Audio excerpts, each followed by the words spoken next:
não porque não tinham o último brinquedo que saiu lá da moda, não porque não tinham o último iPhone, não porque não fizeram a maior viagem que queriam. Muitas crianças traumatizadas porque não tinham o pai. Não porque o pai morreu, mas porque a situação era muito pior. O pai morava dentro de casa, mas não existia na vida da criança. E eu queria hoje estudar rapidamente um personagem bíblico que nos deixa muitas lições sobre essa relação. Se você tem Bíblia aí, abra por favor no livro de 2 Samuel, no capítulo 12. 2 Samuel, capítulo 12. 2 Samuel, capítulo 12, a partir do versículo 26.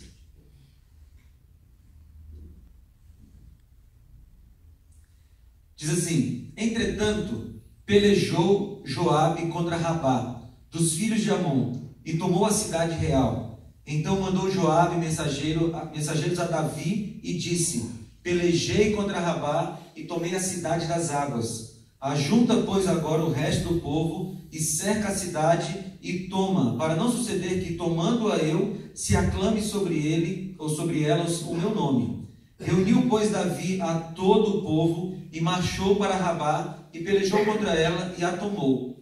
Tirou a coroa da cabeça do seu rei. O peso da coroa era de 1 talento de ouro e havia nela pedras preciosas, e foi posta na cabeça de Davi, e da cidade levou muito grande despojo.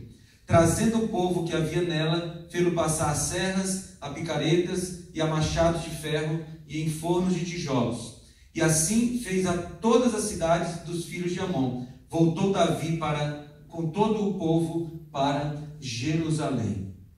Queridos, essa parece uma história de vitória, né? Você leu aí comigo, Joabe mandou um recado para Davi: olha, a gente está quase terminando de conquistar Rabá, então vem aqui para não dizer que fui eu que conquistei. E Davi foi, e ele termina a conquista de Rabá, e então ele tira a coroa da cabeça do rei, coloca sobre a sua cabeça, e ele volta para a cidade de Jerusalém vitorioso. Se você olha esse texto isolado, parece uma grande vitória de um homem de sucesso. Mas para mim, esse é um dos textos de maior lamento da Bíblia. Por quê? Porque essa vitória profissional de Davi, porque Davi era rei, e ele foi colocado em Jerusalém para conquistar terras, essa era a profissão de Davi. Essa vitória profissional de Davi está entre as duas maiores derrotas de Davi. Se você ler o capítulo anterior, Davi adultera com Batseba. E se você olhar o capítulo posterior, o capítulo 13, é descrita lá a maior tragédia familiar pela qual Davi passou. Então, essa vitória profissional de Davi, esse local onde o texto foi colocado, ele já me passa um recado. Não adianta você ser um grande profissional, você ser muito bem sucedido fora de casa, quando espiritualmente você é um fracassado e quando familiarmente você é um fracassado. Porque assim era Davi. Da última vez que eu preguei que eu dei esse seminário num lugar aí, alguém no final disse assim: pastor, só acabou com a imagem do homem do segundo coração de Deus. Não, não é isso. Davi era um homem segundo o coração de Deus, continua sendo, mas era um fracassado dentro de casa. E eu queria aqui rapidamente fazer um resumo de Davi.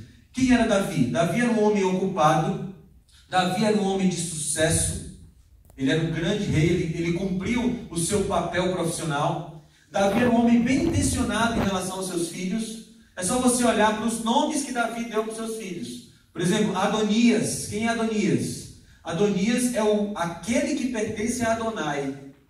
Quando o menino nasceu, Davi disse assim: esse aqui pertence a Deus. Olha que boa intenção. Você quer ver outro? Absalão. Absalão é Absalom, o pai da paz. Quando o Absalão nasceu, Davi olhou para ele e disse assim: ó, eu sou o guerreiro, mas você vai pacificar o reino. Quando é que Davi imaginaria que o pai da paz, aquela criancinha, se levantaria contra ele e tentaria matar o próprio pai e tomar o reino do pai? Mas as boas intenções de Davi não se converteram em ações práticas. E queridos pais, homens, Não adianta ter somente boas intenções em relação aos nossos filhos. É preciso que essas boas intenções se transformem em ações práticas. Enrolar no chão com o filho, em brincadeirinha de bandido e polícia, em brincadeirinha de bola, em quebrar os vasos da mamãe na sala. Essas coisas todas. É preciso que boas ações se transformem em ações práticas. Porque de boas ações, já dizia aí o ditado popular, o inferno está cheio. Mas pais com boas intenções precisam transformar essas boas intenções em ações práticas, tá? Muito bem. Vou descrever aqui rapidamente a tragédia familiar de Davi. O capítulo 13 descreve com muitos detalhes, 13 e 14. A Bíblia diz que Amnon, um dos filhos de Davi, se apaixonou por sua irmã, Tamar. E, logicamente, Tamar, como sua irmã, não poderia, naquele momento, pelo menos de maneira geral, se casar com ele. Mas Amnon foi se aconselhar com um primo, porque Davi não tinha tempo de aconselhar seus filhos. Davi era ocupado demais com as coisas do reino para ter tempo de brincar com os filhos, de conversar com os filhos. Então, quando Amnon estava com um problema sentimental, ele foi se aconselhar com um primo. E o primo deu o seguinte conselho para ele: cara, faz o seguinte, finge que você está doente, pede para sua irmã vir cuidar de você, pede para seu pai enviar sua irmã para cuidar de você, e quando você estiver sozinho com ela, você pega e a possui. E Amnon nem perguntou para o pai, porque ele não tinha costume de conversar com o pai. Então ele fez exatamente isso, ele se fingiu de doente, quando a irmã chegou, ele estuprou a irmã. Depois ele mandou a irmã embora. E aí Absalão ficou sabendo disso. E a Bíblia diz que Absalão, ele amparou Tamar. Sabe o que foi que Davi fez quando o reino todo soube que o seu filho estuprou sua filha? Nada. Absolutamente nada. Por 2 anos Absalão esperou que Davi chamasse Amnon para confrontá-lo. Por 2 anos Absalão esperou que Davi chamasse Tamar para dar um abraço, para dizer: filha, vem cá, o papai está aqui. 2 anos esperando, e Tamar na casa de Absalão. Depois de 2 anos, Absalão resolveu agir. O inimigo colocou ódio no coração de Absalão. E ele bolou um plano para matar o irmão Amnon. E ele foi até o pai e disse: pai, deixa eu levar o meu irmão Amnon para caçar comigo. E a Bíblia diz, queridos, depois você lê no capítulo 13, que todo o reino sabia que Absalão queria matar Amnon. Só que Davi estava ocupado demais com as coisas do reino para prestar atenção na sua família. E Davi teve uma ideia, ele disse: não, eu já sei o que ele quer. Vou mandar todo mundo com ele, porque se eu mandar todos os irmãos, ele não vai matar Amnon. E todos os irmãos foram para aquela caçada. E a Bíblia diz que em algum momento ele fez uma emboscada para o seu irmão e matou Amnon. Depois que Absalão matou Amnon, ele fugiu para a casa do seu avô. E por 3 anos, sabe o que foi que Davi fez? Nada. Absolutamente nada. Aí você soma 2 anos desde o estupro de Tamar, mais 3 anos depois do assassinato de Amnon. 5 anos aquele pai calado com a situação da sua casa. A Bíblia diz que Joabe foi até a casa do avô de Absalão e trouxe ele para morar a 2 quilômetros do palácio. E sabe o que foi que Davi fez quando o seu filho, que estava esperando há 5 anos uma conversa, veio morar a 2 quilômetros do palácio? Nada. Mais 2 anos morando a 2 quilômetros do palácio. E Davi calado com a situação da sua família. Chegou um momento, queridos, que Absalão disse assim, mandou um recado para o rei. E se você observar, em nenhum momento da história bíblica Absalão chama Davi de pai. Ele só chama Davi de rei. Porque não existia proximidade de pai e filho entre Absalão e Davi. E ele diz assim: diga ao rei que me mate, mas eu quero ver o rosto do rei. Você consegue perceber o clamor de um filho que quer a atenção do pai? Diga ao rei que me mate, mas eu quero conversar com ele. E aí Davi diz: então traz o menino aqui. E depois de 7 anos dessa tragédia toda, queridos, Absalão entra na presença de Davi. E Davi não fala do estupro. Davi não fala do assassinato. O O que Davi faz quando seu filho entra depois de 7 anos de silêncio? Chama o menino, dá um beijinho no rosto e despede. Um beijinho no rosto depois de 7 anos de tragédia na família. A Bíblia diz que Absalão sai dali revoltado e ele começa um levante político contra o próprio pai. E aí a história se desenrola, a gente não tem tempo de contar os detalhes, mas chega um momento que Joabe está perseguindo Absalão, e Davi tinha dito um negócio para Joabe, que era primo de Absalão. Olha, vai lá, combate essa insurreição, mas não toca no menino. Era tarde demais para se preocupar com os filhos. Porque a Bíblia diz que Absalão estava fugindo de Joabe, ficou preso pelos cabelos. E Joabe cravou uma espada no coração de Absalão. O mensageiro chegou no palácio e Davi perguntou, como é que está a guerra? A guerra está bem, a gente está ganhando. Como é que está meu filho Absalão? Joabe acabou de cravar uma espada no coração dele. E a Bíblia diz que Davi começou a gritar no palácio, Absalão, meu filho Absalão, Absalão, meu filho Absalão, como eu gostaria de estar aí com você. Você percebe a tragédia de um pai que não deu atenção para os seus filhos? Porque se Davi tivesse dado atenção para os filhos, ele não estaria querendo estar com Absalão na hora da sua morte. Se Davi estivesse com seus filhos na infância, ele não precisava estar querendo estar com Absalão na hora da sua morte. E a omissão de Davi em relação à sua família, aos seus filhos, transformou a sua família numa verdadeira tragédia. O que a gente pode aprender com Davi e Absalão? Primeiro, a gente aprende que Davi terceirizava o cuidado com os filhos. Só nesse episódio bíblico, Davi terceirizou algumas vezes. Primeiro, Tamar foi cuidada pelo seu irmão, não por ele. Depois, Absalão foi cuidado pelo avô, não por ele. Depois, Absalão foi cuidado pelo primo, e não por ele. E eu pergunto para você que é pai, e para você que é mãe também, você tem terceirizado o cuidado com seus filhos para quem? Para a TV Novo Tempo? Para a tia Cecel? Para a vovó? Para a escola? Queridos, eu trabalhei na educação adventista por 16 anos. Eu amo a educação adventista, mas escola não foi feita para educar ninguém.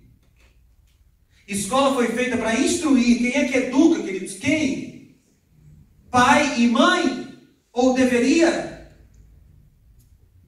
Escola não foi feita para educar, e tem gente que transfere para a escola a obrigação de educar os filhos. Nós não podemos terceirizar a educação dos nossos filhos, é responsabilidade minha. Quando Jesus voltar, ele não vai perguntar para a professora do meu filho, ele vai perguntar para mim, cadê o Daniel que eu te dei? Outra coisa que a gente aprende, Davi não tinha tempo para os filhos, ocupado demais.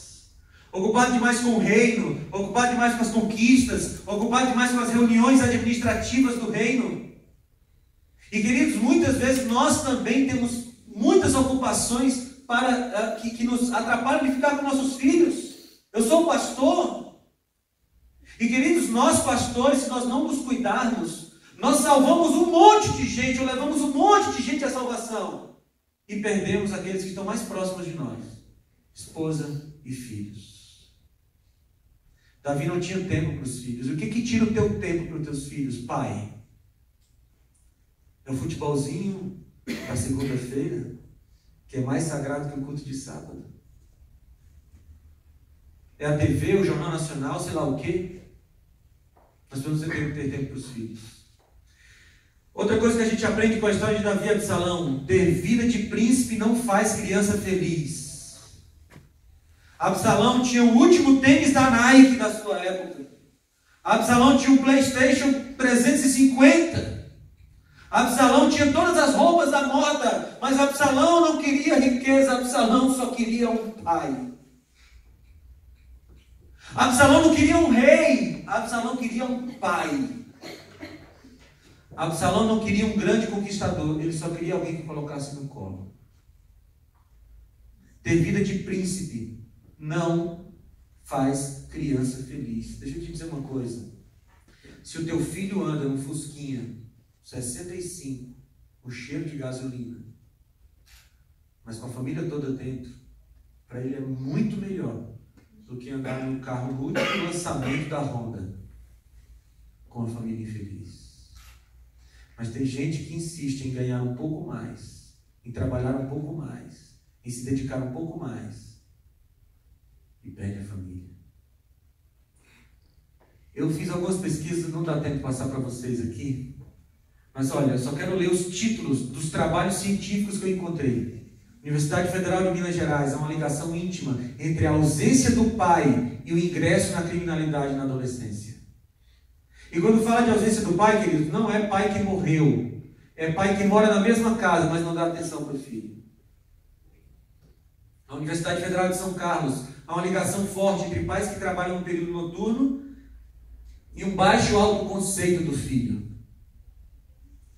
Outra coisa que a gente aprende com Davi não contrariava seus filhos. Tem um texto muito interessante em 1 Reis, que diz assim: Davi não contrariava Adonias. Deixa o menino, deixa fazer o que quer, só criança. E Davi não contrariava seus filhos, Davi não confrontava seus filhos, Davi não olhava no olho dos seus filhos e dizia assim: você está errado, meu filho, você está errado, minha filha. Davi não contrariava os filhos. E qual foi o resultado de tudo isso, queridos? O resultado? Tragédia familiar. Olha o que Ellen White diz. Vou baixar o volume um pouquinho. De todos os pais, cuja vida é um verdadeiro reflexo da divina, de modo que as promessas e mandamentos de Deus despertem na criança gratidão e reverência. Os pais cuja ternura, justiça e longanimidade representam para a criança a longanimidade, a justiça e o amor de Deus. Só uma pausa, olha aqui para mim. O conceito que seu filho vai ter de Deus tem a ver com o conceito que ele tem de você, especialmente de você, pai. Enquanto seu filho é criança, ele vai pensar de Deus o que ele pensa de você. Já pensou na responsabilidade?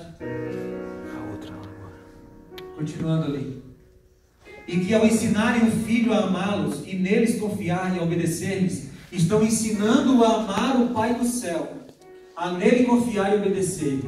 Os pais que comunicam ao filho semelhante dom, dotam-no com um tesouro mais precioso que a riqueza de todos os séculos, um tesouro perdurável como a eternidade. Deixa eu te dizer uma coisa. Eu tomei uma decisão pessoal. Eu conversei com o meu presidente isso quando ele me chamou para o departamento quando eu fui nomeado. Eu disse: pastor, olha, eu não vou salvar todos os jovens e perder o meu. Eu não vou salvar todas as jovens e perder a minha jovem que eu tenho lá em casa, a minha esposa. Eu não quero ser o melhor pastor, o melhor departamental e o pior pai. O melhor escritor e o pior esposo. Eu quero salvar primeiro a minha família. Eu quero salvar primeiro o meu filho.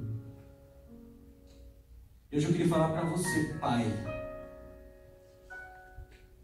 Deus colocou sobre a sua vida e sobre a minha vida, você, pai, nós, pais, uma responsabilidade de dar equilíbrio emocional para uma criança.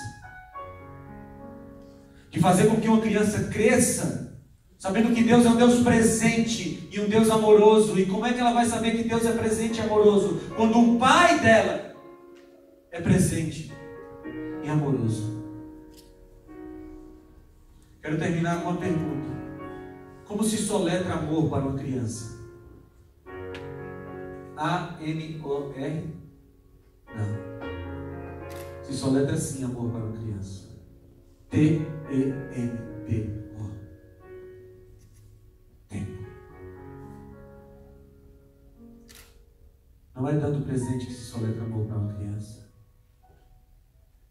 Não é fazendo viagens internacionais.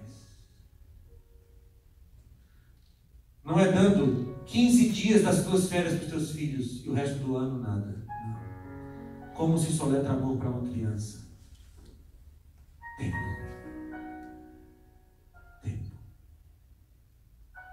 Você quer que seu filho se sinta amado? Dê seu tempo para ele. Você gastar dinheiro, não precisa. Um pouco de brincadeira na areia do quintal é muito mais valioso do que qualquer viagem internacional. Tempo. É disso que nossos filhos precisam para crescerem equilibrados. Vamos orar? Querido Pai,